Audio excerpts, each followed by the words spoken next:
Good evening, everybody. Hi there, Peggy. Et Fred, peut-être. Oui. Bonsoir. Bienvenue. Good evening. Good evening. Here we are at our weekly Bible study, looking at Mark 10:46 to 52. I'm Nigel, the rector of Saint-Esprit, and Joris, theologian residence at Saint-Esprit. Yes. great. Bien, welcome Nigel. Thank you. Welcome, Joris, and welcome everybody else. Do chat away. We'll try and respond to any comments that people put in the chat as we go through looking at this reading, and we'll have another chat in our small Zoom meeting afterwards. Yeah. Here we go. So our reading tonight is taken from the Gospel of Mark. It's just the next, passage after the one of last week. So if you're interested in looking up what happened just before this, just have a look at our last Bible study, last week's Bible study. So here we are with Mark, Gospel of Mark, chapter 10, 46 to 52. Let us pray. O blessed God, who caused all Holy Scripture to be written for our learning, grant us so to hear them, read, mark, learn, and inwardly digest them, that we may embrace and hold fast the blessed hope of everlasting life, which you have given us in our Saviour, Jesus Christ. Amen. Amen. So we're going to do as usual, we're going to read the Bible, this passage in 3 translations, in English, in French, and in a paraphrased translation in English. Here it is from the New Revised Standard Version, updated. They came to Jericho.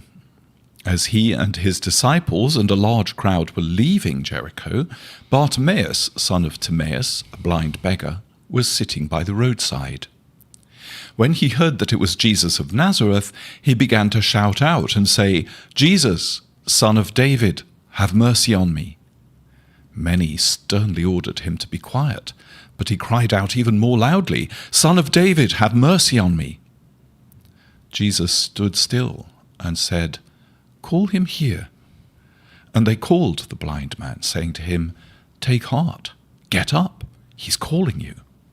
So throwing off his cloak, he sprang up and came to Jesus. Then Jesus said to him, "What do you want me to do for you?" The blind man said to him, "My teacher, let me see again." Jesus said to him, "Go, your faith has made you well."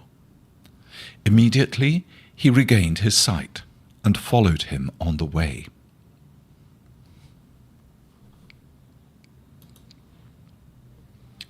Dans l'évangile de Marc, chapitre 10, 46 à 52, dans la Nouvelle Français courant. Ils arrivent à Jéricho. Alors que Jésus sortait de cette ville avec ses disciples et une foule de gens, un aveugle, appelé Bartimaeus, le fils de Timée, était assis au bord du chemin et mendiait. Quand il entendit que c'était Jésus de Nazareth, il se mit à crier « Jésus, fils de David, prends pitié de moi !»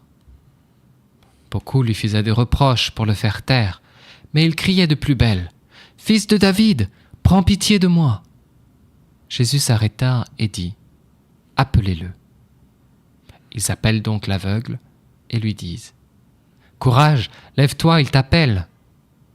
Alors il jeta son manteau, se leva d'un bond et vint vers Jésus. Jésus lui demanda « Que veux-tu que je fasse pour toi ?»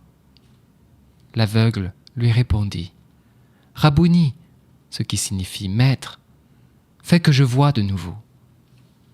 Et Jésus lui dit « Va, ta foi t'a sauvé. » Aussitôt, il retrouva la vue et il suivait Jésus sur le chemin.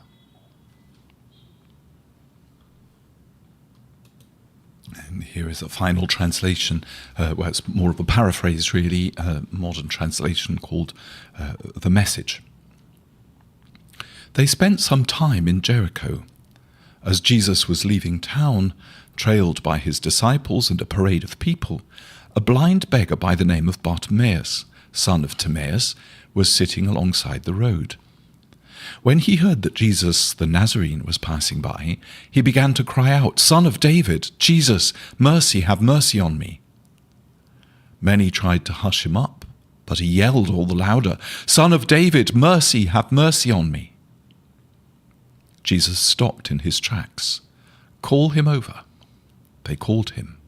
"It's your lucky day, get up, he's calling you to come." Throwing off his coat, he was on his feet at once and came to Jesus. Jesus said, "What can I do for you?" The blind man said, "Rabbi, I want to see." "On your way," said Jesus. "Your faith has saved and healed you." In that very instant, he recovered his sight and followed Jesus down the road.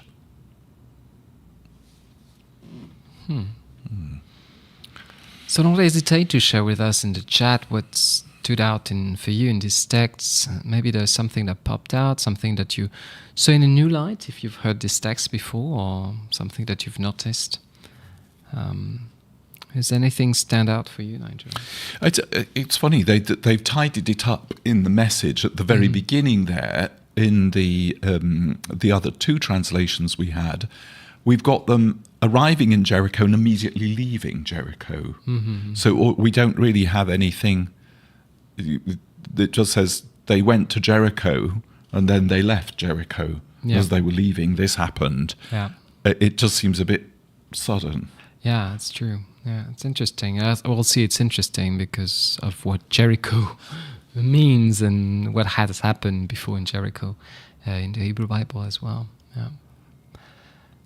Yeah, I mean, I like the message for the fact that it really insists that, the sight that he gains is linked to the way and to the way of Jesus, because the disciples have been with him on the way to Jerusalem. He's going to Jerusalem, but can't see that he's going to go. Yes.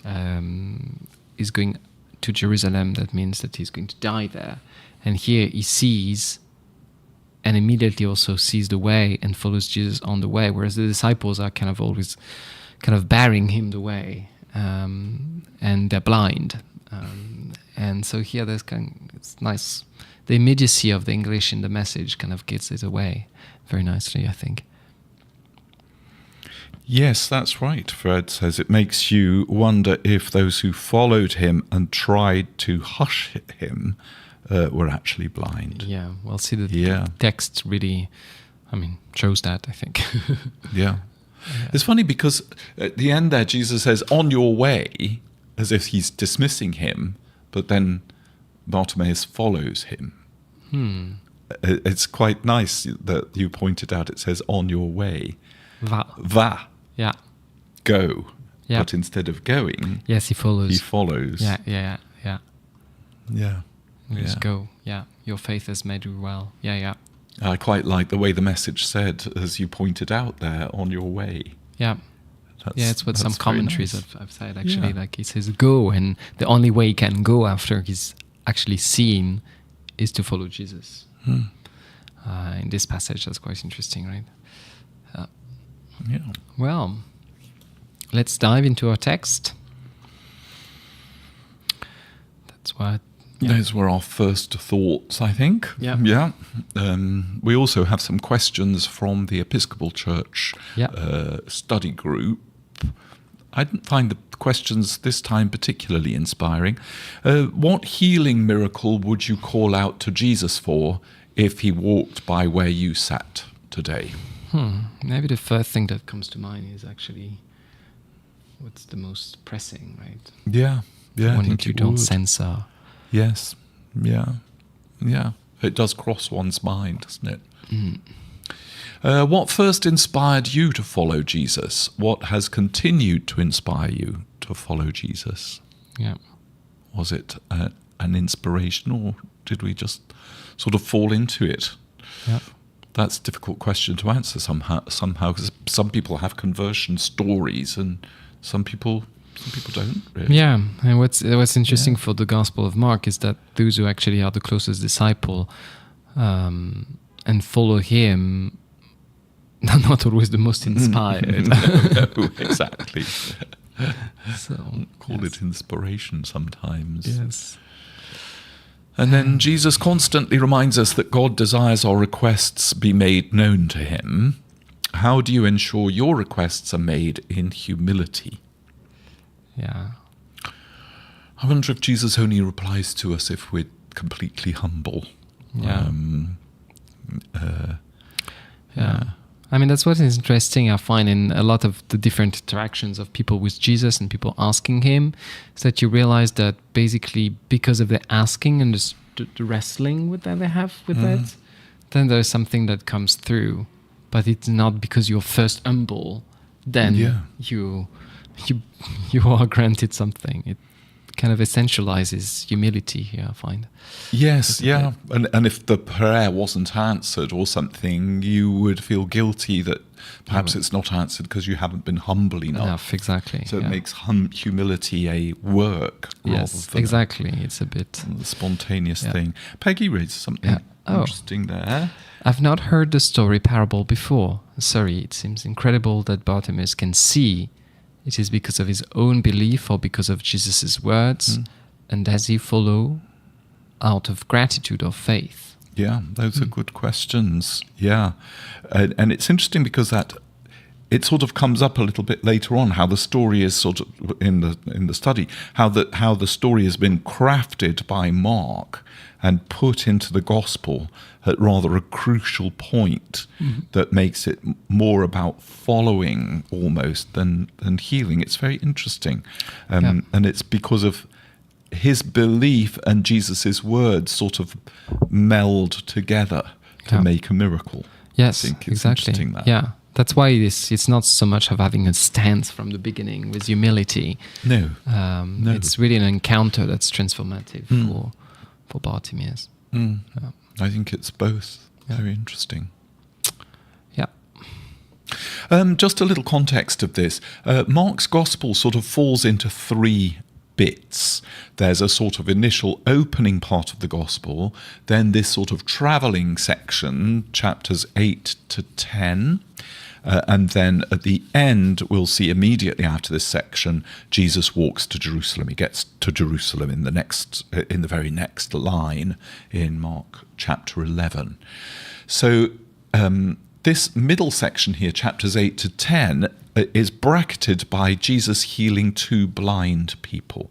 In the first case, he uses spittle on the man's eyes and says, "What do you see?" And he says, "I see trees walking." And then he touches him again and he's able to see clearly. I don't know if you remember that story, but that's at the beginning of chapter 8. And now at the end of chapter 10, we have this other blind man being healed story.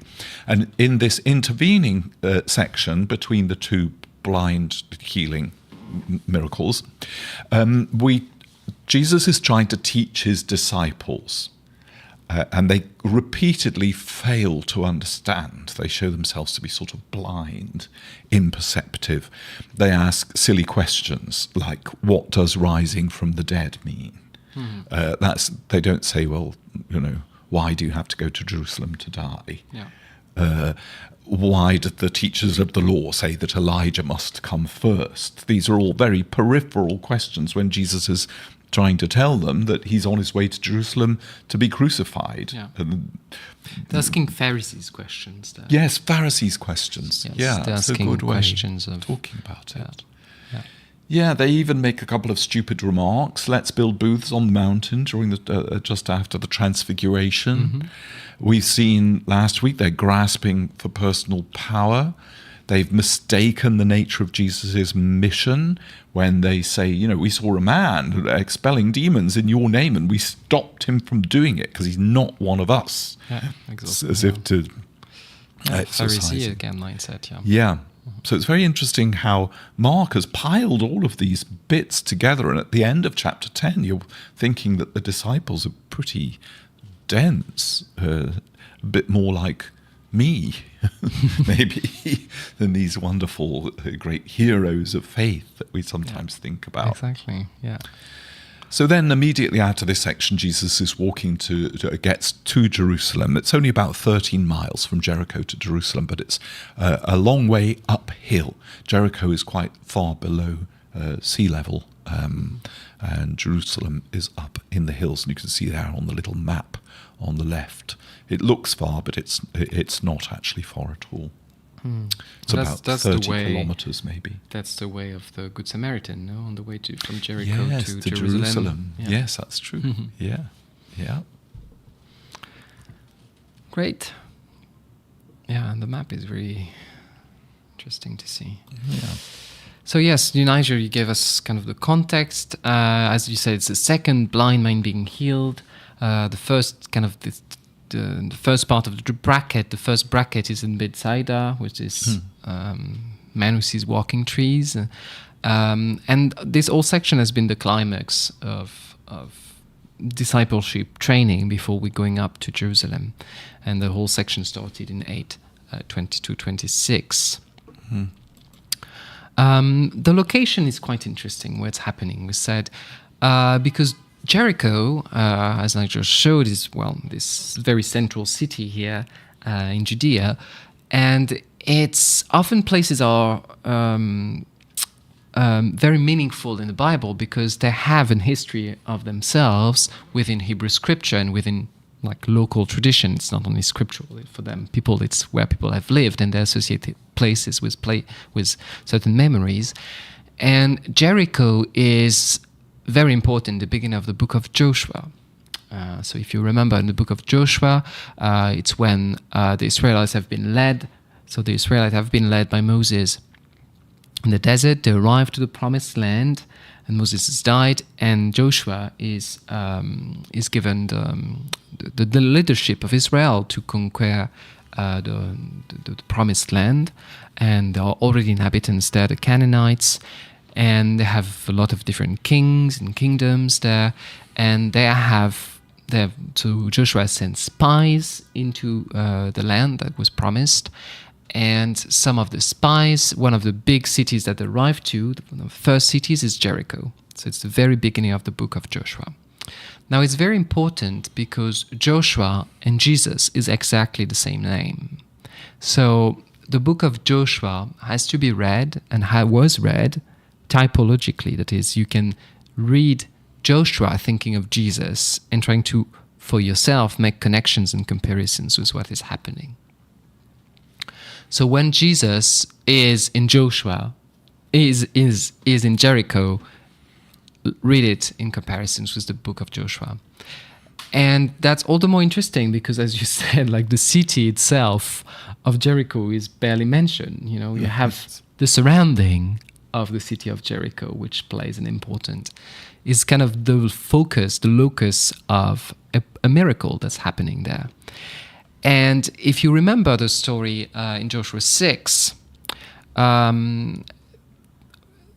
a lot of things that are happening there.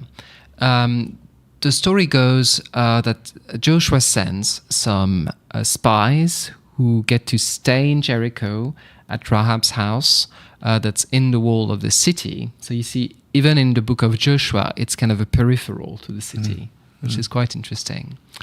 And she basically hosts and hides the spies who eventually come back, leave, and then they set siege. They besiege the city of Jericho. The Israelites besiege the city of Jericho in a very famous way that's often used in Bible study, and studied in Bible study and Sunday school, that they go, God asked them to go around the city walls, and the priests are to play the trumpet, and people shout.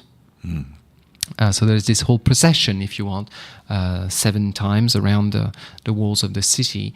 That you see in this on this illumination by Jean Fouquet, with the Ark of the Covenant. So it's the presence of God, and as they've gone through all the city walls, and they've not besieged it with weapons, they've only with the presence of God, then the walls fall. you see. And the city is sieged, is taken, looted, and Rahab, who was this kind of outsider because she was a prostitute in Jericho. Rahab is given shelter and joins Israel, basically. So she's integrated within the people of Israel, despite the fact that she is a Canaanite. So that's a very interesting text. Our text is very interesting when you're reminded of this context of Joshua, that Jericho for itself as a city doesn't stand anymore, right? It's been destroyed in the biblical imagination, really. And so it's quite interesting that this miracle happens at the exact same place as God has done a miracle before, which is the miracle of the walls of the city that fell, right? So it's a place of miracle. It's a miracle in our gospel as well, because it's the last healing that we see in the Gospel of Mark. And it's interesting to see that it's the last healing in the Gospel of Mark that happens in the very same place around the city. And in the book of Joshua, this place, the very same place around the city of Jericho, the suburbs of Jericho, just around the wall, is also the first victory,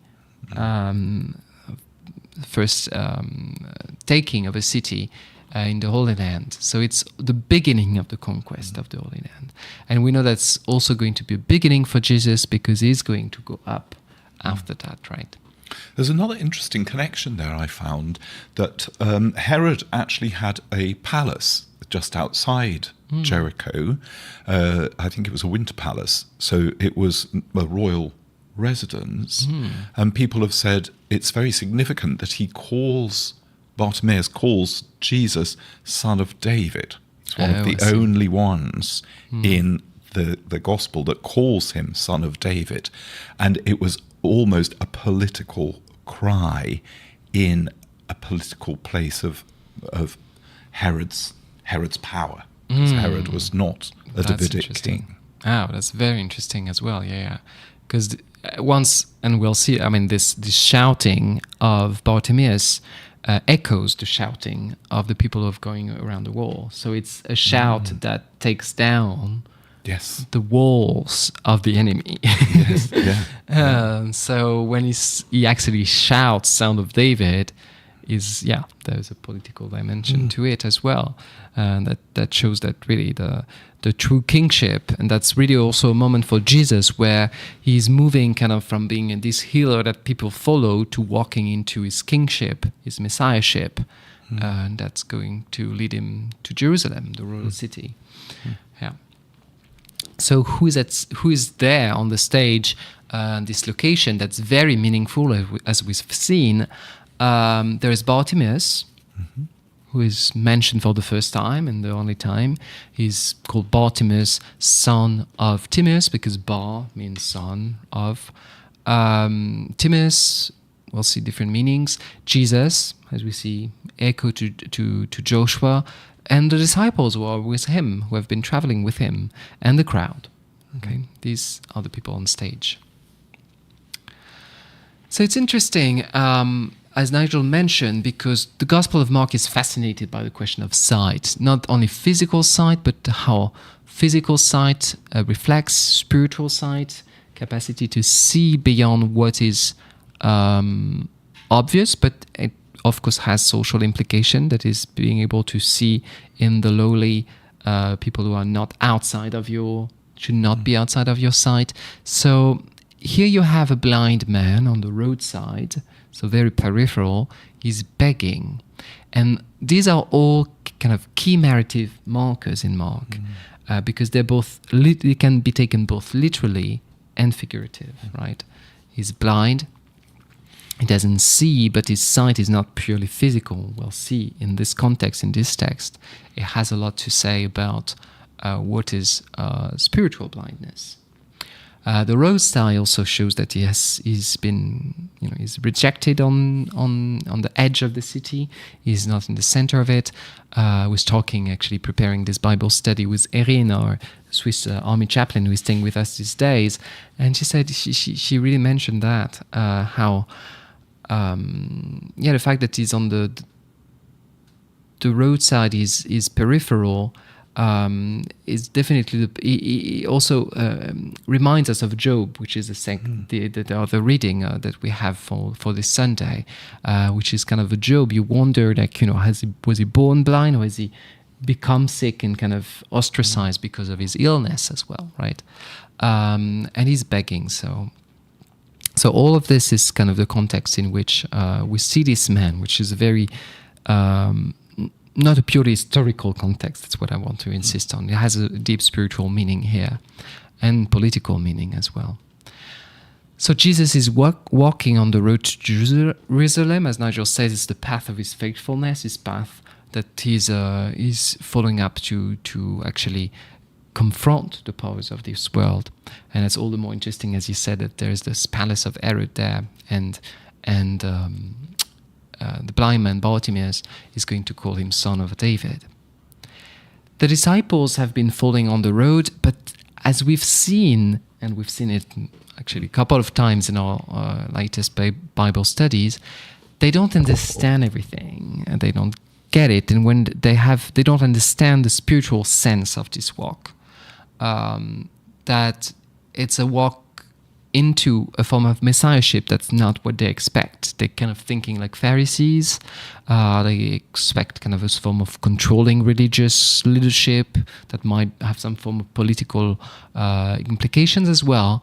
But they don't understand the messiahship of Jesus, which he has prophesied already 3 times now, which is he's going to go to Jerusalem, he's going to be rejected, tried, killed, and resurrect.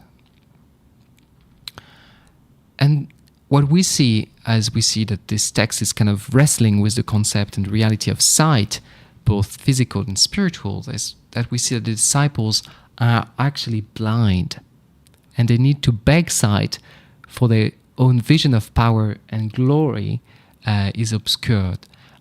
They see dimly. They see a bit like the first man we've seen was healed. That is, they are these kind of like walking trees, but they're not grounded. They're not like the trees, the just, that tree planted by the stream of a river stream, and that can bear fruits in its season, as one says. On the contrary, they're kind of following Jesus, but they're not really understanding the way and the implication that actually the way of Jesus is going to lead him to the tree of the cross. So Bartimaeus in this text really plays a role of kind of a foil of the disciples. Yeah. Yes, the disciples and the crowd here are breaking the law because they're telling him to shut up, keep quiet, to go away. But Leviticus here, 19:14, do not curse the deaf or put a stumbling block in front of the blind, but fear your God. I am the Lord. And Deuteronomy as well, cursed is anyone who leads the blind astray on the road. So we can see that these disciples in the crowd are more concerned about his shouting out, making a spectacle, calling him son of David in a very public way, being a bit of a pest to Jesus, and they're sort of want to prevent his healing. Yeah. But he dares to ask, dares to put himself in this position of vulnerability in public. It's sort of, he's willing to risk shame. Yeah. And I find it's all the more interesting that the disciples here are standing as a really kind of Canaanites. You see, they become the enemy of the walls that is going. The crowd itself becomes a wall, right? They're trying to prevent the blind man from reaching out to Jesus, who is kind of this Rahab figure, which is this outsider-insider figure. And the disciples themselves are also, associated with this figure that's more of a hindrance on the road, a stumbling block for the blind than actually a stepping ladder. Yeah. It's funny, isn't it? This business about the blindness of Bartimaeus. Well, perhaps we'll come back to that a little bit later on, or the healing of the deaf, and the way that's been read in some circles as being disableist. Mm-hmm. That blind people in the ancient world, obviously this was a terrible curse, because you couldn't do normal things or earn your own living very often, which is why very often blind people were beggars. But there was also a tradition that blind people could see things that sighted people couldn't see, and were often great musicians or prophets for Tiresias and all of that business. That blindness was sometimes considered as a gift that would enable you to see things that others couldn't see. Yeah. I don't know how much of attention that is in this particular reading, but some people have believed, tradition has said anyway, that Bartimaeus became this example of a prophet actually calling Jesus by his proper name. Yeah, it's the blind man that teaches the blinds. I mean, yes. Has the people who think they see actually realize something, and we'll dive a bit more into it. But it has a lot to do with, also the tension that we have in this text, because Bartimaeus asks something of Jesus, and Jesus asks him exactly the same question that is asked the disciples who came to him to ask to have power. You remember that was our reading for this Sunday, when they say, we want you to give us something, and Jesus says, what can I do for you? Yes. And then they say, we want to be, John and James say, we want to be seated at the right and the left hand of you in your glory. And here, he doesn't ask to be granted something, he pleads for sight. He doesn't try to grab a form of power. He's in this position that's a pleading rather than a demand, right? It's really striking, isn't it, the contrast between those two readings with the disciples, and it's all in the space of a few lines. Yeah. That the disciples are saying, we want you to do, he says, what do you want me to do for you? Mm-hmm. Jesus says to the disciples, and it's almost exactly the same question that he puts. It is exactly the same question, actually. Because at first you might think, didn't Jesus know? This was a blind beggar sitting by the side of the road. He's not going to say, I'd like a new cloak or something. Yeah, it's interesting. And once again, I was talking about that with the Erin, that Jesus doesn't heal people without asking them if they want to be healed. Yeah. And that's a lot to do with this, you don't need to be first humble and then Jesus might be graceful enough to heal you because he has compassion. It's in this relationship of intimacy, of prayerful in relation that you build, that you have with Jesus, vulnerability also with him and with the people who surround you, that healing comes through. And that I think all of this is kind of encapsulated in the name of Bartimaeus itself, because it means son of honor, if you read Timaeus like according to a Greek root. But if you read it, if you kind of see it as a Hellenification of a Hebrew root, there is a root in Hebrew which is tame, which means unclean. So there's probably a pun there that it's both the son of uncleanliness and the son of honor. And the son of honor. Yeah. And he's definitely at that, so the people see him as a son of uncleanliness. He's censored by the crowd, embarrassed with this man, this great healer, famous rabbi comes into their town. They want to, show the best of it and kind of celebrate his celebrity, and they don't want to have this lame guy on the floor reaching out to him, right? It's a bit of they want to give show the best of their city and their very bourgeois mindset. And here here Bartimaeus, though, asks Jesus for healing, and he also gives him this prophetic title of Son of David, as you said, that has a very political connotation, especially in Jericho, which was the first city conquered by Joshua. And the expression that he uses twice when he's trying to make his way to Jesus is eleison me. You probably remember in the liturgy we often say, even today in Mass, we say Kyrie eleison, Christe eleison, Kyrie eleison, which means Lord have mercy, Christ have mercy, Lord have mercy. And that's what he asks of him. And there are different ways of understanding that, right? Asking for mercy. I think we tend to think of it in terms of like asking for someone's pity, right? But if you understand it in the context of a political leader, for instance, a king, or someone who has actually a life power over you, or can grant you something that's doing you a great favor, it's like it has something more than just, pitying someone. It's, some people have said it's mercify me. Yes. Or I think in French it could be fais-moi grâce. Fais-moi grâce.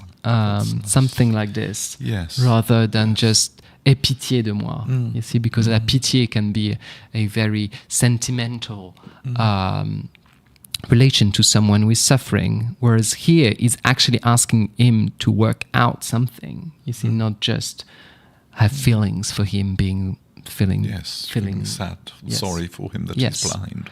So it's more fais-moi grâce, I find. Yes. Than just Kyrie eleison me. Yes. Which was actually kind of a I would say traditional way of when you would have looted a city, for instance, you would have people. There's this famous story of Alexander being visited by Roxanne or something like this, who asked for pity for his family, for a family, and it's a political gesture to ask to come to a sovereign who has actually gained the power of life and death on you because of their conquest, and to ask for pity. And in his grandeur, the king would actually grant pity. Right. You see, but it's a life moment. It's basically give you a new life, because you've lost. So in terms of war, you've lost. You're supposed to be killed, but in his magnanimity, the sovereign gives you a second life, and often sometimes gives you a position as well, as the puppet king or some other things. But it's definitely part of the tradition around conquest in the Mediterranean world. It's going to have an implication too about how the story has been read in the early church. We'll look at that a little bit later on. So Jesus, the interesting thing when you look at this reading, you can see so many times it says he said, he called out, and constantly and they say to him, he is calling you. So there's this constant calling out, calling you. So this sort of links in with the fact that he ends up following because he's called. Yeah. So there's this very significant layer to this story that is about more than just healing a blind person. Yeah. It's about calling people. Yeah. And there's a voice, I find, that's, it's central to this setting. If we remember the stage, that's the outside of Jericho, and the shouting, like literally loud voice. Yes. Yeah. Loud voice is what happened at Jericho when the walls fell. And here you have loud voice again, back and forth around the city, right? That's what I quite liked about this picture. It's not a convention to portray people speaking with their mouths open at this particular time, but instead we have these ribbons of words coming out of the mouths. That's interesting. Yeah, so these townspeople who are there saying, they relay Jesus' call, and he says, have courage, basically, get up. He's calling you. Very interesting. Yeah. And he throws off his cloak, is a significant part of the story as well. He springs up and comes to Jesus. So we've already looked at this question that he puts to James and John: what do you want me to do for you? And here the blind man obviously says, I want to see. Yeah, it's very interesting. So now what's quite interesting is that Bartimaeus in Mark is noteworthy because of how he stands as an example of true discipleship. We've got a comment here of Peggy: by Jesus asking Bart, it resonates, ask and you shall be given. Must we ask aloud rather than assume that Jesus already knows, even though he is all-knowing, to put aside the shame to ask? I think that's a very important point, and especially in the Bible, because you see that when people ask, God answers, and then you ask something different. There's a form of discussion that's built in, and maybe that helps you discern also where you're supposed to go. It's not if you don't enter in relationship with God through prayer, and just assume that things God knows already what you need, which is true, but maybe you get to know less about where you're supposed to go, who you are, who God is. That's how love relationships are built, right? And that's how you also that's how you raise a kid, right? By talking to them, and by the relationship of trust. So it nourishes your faith, it nourishes your trust, it gets you closer to God to actually ask. I've also noticed this in the reconciliation, for instance. If somebody wants to come and receive forgiveness in confession, or reconciliation as it's sometimes called, people say, well, isn't it just enough to read the general confession in a Sunday service and have the priest pronounce forgiveness? But people have often said it really helps to say things aloud that I've only said inside my head. Yeah. That it sort of gives something concrete happens. Yeah. So the forgiveness feels more specific than it does if you're just thinking about the bad things that you've done. Yeah. To say them aloud or it enables the forgiveness to flow more easily. Perhaps yes, I'm not I sure think if I'm I think explaining that very it's well. totally true. I mean, if you have used therapy or been in therapy, that's definitely something. I mean, I personally have experienced and still experience because I'm still seeing a therapist. Sometimes you get, for instance, anxiety. I mean, the simple possibility to trying to explain what's the source of anxiety, and wrestling with it. That's a way of asking to be liberated from it, right? Yeah. And putting words often can help alleviate it. Actually, it has a psychological impact on you. If you have something on, as you say, I don't know if you can say in English, on your heart, si vous avez quelque chose sur votre cœur, if you, or you hold a grudge against someone, right? If you actually have percer l'abcès, if you actually open up to someone about something that they've done to you or anything, that will definitely alleviate the pain. And that's very much the same thing here. I think that's, you get to be in relationship with God, and especially with difficult things in this world, all the more, and what you need if you relate by opening up and prayer, not just assuming that everything will be done without your engagement, you see, because it's not, God wants to share His glory. That's what He's been doing from the beginning, and wants us to be participating in that. And that's something that struck me also during the Mass today and the readings we had for today is that it's by giving power, authority to people, and I think in the church it's very true, that give them responsibilities that they get to know who they are. Yes, that's right. Yeah. And that's very much what God wants to do with us, right? He wants to share, wants us to relate to Him, to them, so that we get to know who we are as well, and get to follow Him. That's exactly what's happening in our text. Yeah.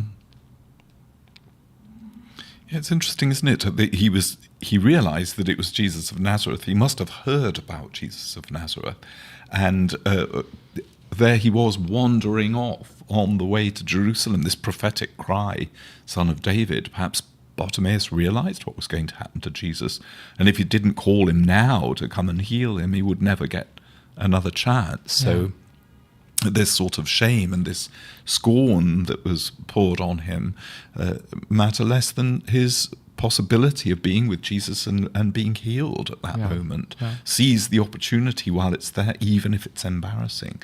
Don't live to regret it.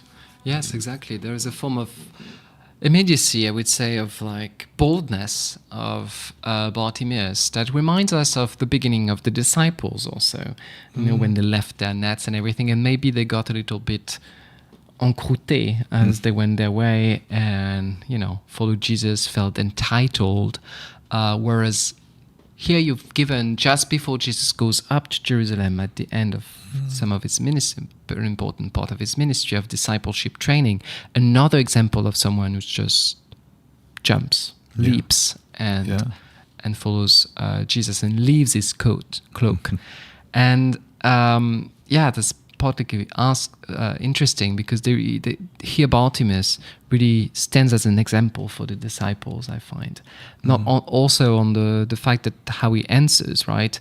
What did John and James think when they saw Jesus ask him the very same question? Yes. Yeah. Asking of Bartimaeus the very same question he had asked. Yeah. Of them when they were actually just trying to get some form of title in power and title in the afterworld. They felt embarrassed. Did they feel embarrassed? Yes. So did they realize that, you know, what they had asked of Jesus earlier was really like such a discrepancy from what this man actually needed, you see. Maybe they realized that they had been a bit vain, right? Yeah. And it's also very interesting that he responds immediately at the cost of his cloak, because if you remember a little bit in the prophet Elijah crosses the river Jordan with his disciple Elisha, and they cross Jordan River just like the Israelites had crossed Jordan to get to Jericho, right? So you're on the border on the other side of the Jordan, close to Jericho, somehow. And what happens to Elijah there when he has just crossed the Jordan River is taken up. He disappears, right? And his disciple, Elisha, receives the mantle that is dropped. And then he takes this mantle and crosses over back to Jordan. So the dropping of the mantle in this place that's just across Jordan is also kind of meaningful. It echoes the powerful mantle of Elijah, this sense of... And that's interesting that you said Bartimaeus is kind of a prophet, has a prophetic dimension to him, because there's definitely an echo here of dropping the mantle, of leaving your mantle as a sign of not only liberation, but also prophecy of like being aligned with what God calls you to do. And that's also very interesting because he drops his mantle when he's called by Jesus, who stands also as God. And if you remember what happens in Garden of Eden story, when Adam and Eve are so ashamed of what they've done that they hide themselves, and when they hear the voice of God, they hide themselves. And here, when when he hears the voice of Jesus, on the contrary, he just, walk through the shame and scorn that he may be able to face, that he might face, and answers and stands and leaves his coat. So there's a sense of great vulnerability and also courage, because he knows he might be facing shame and scorn from the townspeople.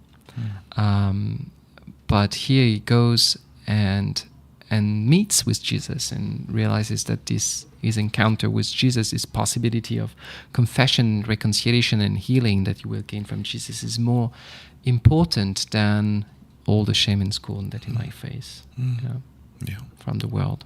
Yeah. Yes, and as some commenters have also said, that if he leaves his coat, he actually might not have a way to find it back. Yes. Because he is blind, right? I got a little extract from Kierkegaard towards the end that talks about the cloak in those terms. Oh, wow, that's interesting. Some people have also said that it was his means of livelihood when he was blind, because in the ancient Near East, people would spread their outer garment on the ground to have people throw coins or put a loaf of bread on it or something for them. So it was a sort of, if the cloak was spread out in front of somebody, a beggar, that's where they would receive their food or a little bit of money or whatever else that they got to give. So he sort of didn't need it anymore, people have said. It was a bit like leaving the nets, as you pointed out. Yeah. But I think it's so interesting, because you just had James and John overlooking the story, and you remember they left their nets, and maybe now they've become a bit entitled, right? Yes. Yeah. So he really, compared to John and James, once again, he answers Jesus' question correctly, because the only thing he asks is to see. And that's what Jesus has hoped his disciples would do and ask of him all the time, that they would just see and stop grabbing for position and power and try to make the kingdom happen in worldly and short-term ways. The very narrow sight that the disciples have. And here he just says, you are going to give me the sight I need. And as we mentioned at the very beginning, actually, when he tells him to go, he actually follows Jesus, right? So it's a very interesting way of, because he sees reality and what is true, the only way he can go is by following Jesus.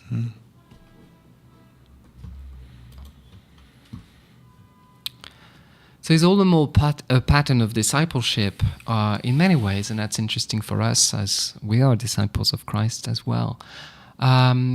Is a pattern of humility in a way, but not humility in safe built virtue that that it's in a relationship context. Is an example of a reliance, for sure, reliance on Jesus, and reliance on Jesus that challenges people who also stand in the way of him being in a relationship with Jesus, and that means taking a lot of risks for that as well, and a lot of courage. That really characterizes Jesus' disciples throughout centuries, as we see many times. And he realizes that his sight depends on the ability of Jesus to give him back his sight. He cannot really self-correct his sight. No. Really? Not something that he can do for himself. It's not something that he can do for himself. And I mean, today we have glasses and everything. There's been a lot of progresses done in surgery, so some cases of blindness can be healed. But in that time, there were no glasses, no whatsoever. So you lost your sight. You were blind. Yeah. And we see in him also that the humility is more than just a moral stance. It's the characteristic of a disciple who truly sees. Because when you truly see the way of Jesus, when you truly see who is around you, it gives you a new sense of who you are, of who you are in relationship to Jesus. And it asserts itself on the sense of one's trust in Jesus and trusts in the community of faith that he has with Jesus on the way that's taken him to Jerusalem. And this readiness, this willingness also to shed whatever holds back from following Jesus really makes him a pattern of discipleship. You have a beautiful picture. Where does it come from? I don't know. Yeah. So Bartimaeus, as we said, helps not only the disciples, John and James, who have been asking the same question of Jesus, but also us to see differently. And it's interesting to see that we have prejudices around who Jesus is. Mm-hmm. And Bartimaeus kind of reveals that as well. Prejudices about who can get to Jesus, how you can get to Jesus. You have here the gatekeeping crowd, which doesn't want the man to get to Jesus, and is really standing like a wall, and this wall is going to fall because of the voice, the pleading voice of this man who is the outcast. So it asks us questions of like, how much, where are we gatekeeping, right? What type of suffering do we hinder on its way to Jesus? Mm-hmm. What sense of false pity maybe we would have that kind of stands on the way? What bars also, and that's another question I have, but bars the man to see will also fall. So there's a conversion that happens at many different levels. Everybody, once again, in the story is converted. A new sight is given, physical, spiritual sight is given to many. And when we look at Bartimaeus, we also see that Jesus will make you stand even at the cost of public shame, and it's worth the risk. There's definitely a form of, as he stands, he is also, as he that's Origen who talks about that. There is a form of first move that you need to do sometimes, decision, maybe to see a therapist, for instance. It's not solving everything, but because you've made this courageous step of doing something that you're not used to, then so much will happen, will unfold from that, right? And that's also worth doing, taking the first step. It doesn't mean that, you're going to do everything on your own and decide and get your sight back on your own terms, but because you're entering into this relationship, then you're going to be able to see new things and be healed. Some questions like who is in your group, who do you understand to be peripheral and who isn't, and which social walls do we erect? Like this crowd who's trying to bar this man from getting to Jesus, and which eyes do we keep shut? Who do we don't want? Who do we don't want to see? What do we don't want to see? Are we actually ready to be healed from this blindness that we have? Do we have the same courage? Yes. It's always. Are we Bartimaeus, or are we the crowd? Yes. The disciples. Or the disciples. Or Jesus. Or Jesus. Yeah. Just a few little remarks. People have said that there's a big connection in the early church that is very evident between the healing of Bartimaeus and baptism, the earliest baptismal rites. So Bartimaeus is this sort of symbol here of a new disciple of Jesus who's got up and followed after saying, eleison me, have mercy on me.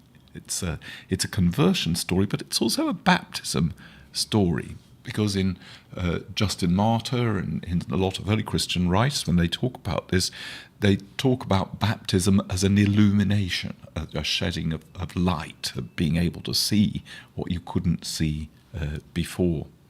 And very often ancient Christian art, here's an icon that's not ancient, but we can see it often depicts biblical stories of the healing of blind people in a baptismal setting. So this is a different story. It's going to... but you can see in the background we have something that looks like a baptismal font and water being put on the eyes, and here's Jesus healing Bartimaeus in the foreground. So this link between the healing of the blind and baptism is very strong in the early church. They use these stories for it. There are other elements in the story that evoke baptism as well. The removal of the clothing, the throwing off of the cloak, the command to rise that was in early church baptismal liturgies, and this formula, your faith has saved you, that was pronounced over the newly baptized person. In the book of Acts, you can see that remember when Paul was struck blind, when he saw that bright light on the road to Damascus, and he recovered his sight at his baptism. Wow. It's interesting because there are scales that fall from the eyes of Paul when he's just like the wall falls as well. Just like the wall falls this idea down. that something falls when you get to see. And in fact, people have sometimes looked at this story and said, here you could construct a baptismal rite from this parable. Get up, he is calling you. And then, what do you want? I want to see. And then because Jesus there's says, this question response in the rite of baptism as well. yes, right? that's right. That's And what's there very it is in interesting. this Bartimaeus story as well. Question, response. Yeah, that's very interesting. And the formulas that are used there could easily have been fitted into a baptismal rite. That's interesting. So that's why it's in such a key position in Mark's gospel. Perhaps the community that Mark was writing his gospel for used to say eleison me instead of Kyrie eleison, which we see in Matthew's gospel, for instance. That's interesting, Here's just a couple of little readings relating to it. One might assume that the figure of Bartimaeus then disappears from the gospel. His name doesn't occur again.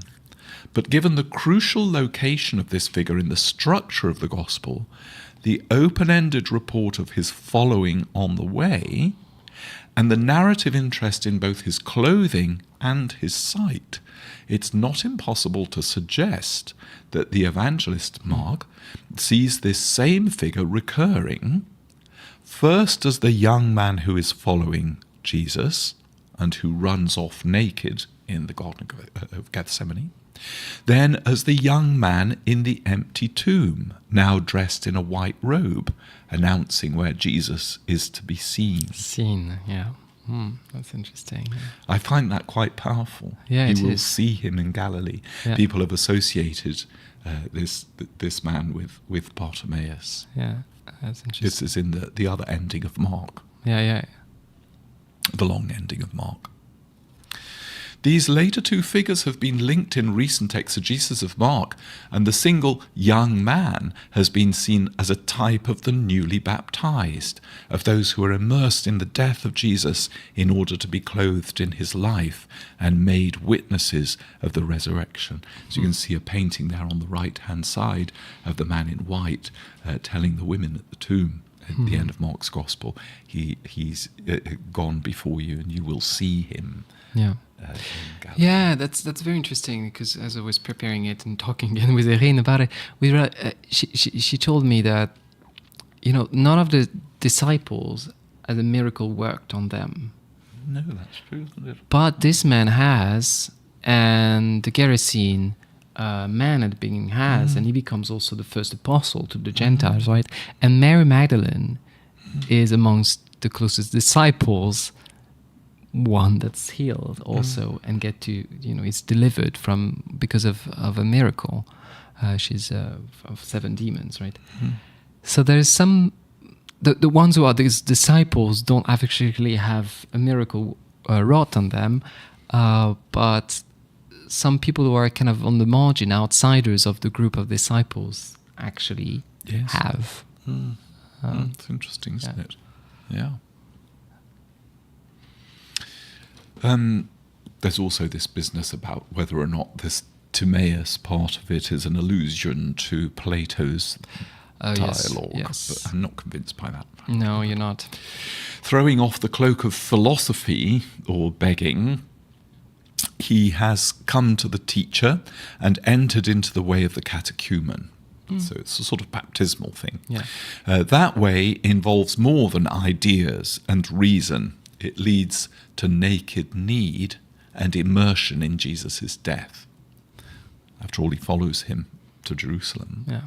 Finally, this very same figure, now clothed in resurrection life, bears witness to a new use of sight, beholding Jesus in Galilee as he promised. This is Gordon Lathrop's quite a good book, that. Yeah. Liturgical Cosmology. Yeah, why not? I mean, that's definitely... The people who wrote this text knew about this text, for sure. Yeah. Timaeus. Yeah.